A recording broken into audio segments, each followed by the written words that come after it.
Bus stoppage থেকে প্রথমে আমরা রওনা হই মাওয়া ফেরিঘাট। আবহাওয়া যথেষ্ট উপভোগ করার মতো ছিল।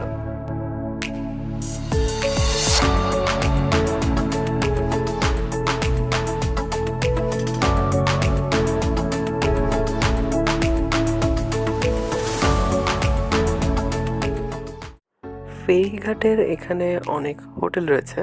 এখানে আপনি আপনার পছন্দের মতন ইলিশ মাছ কিনতে পারবেন, তবে দামটা খুবই বেশি।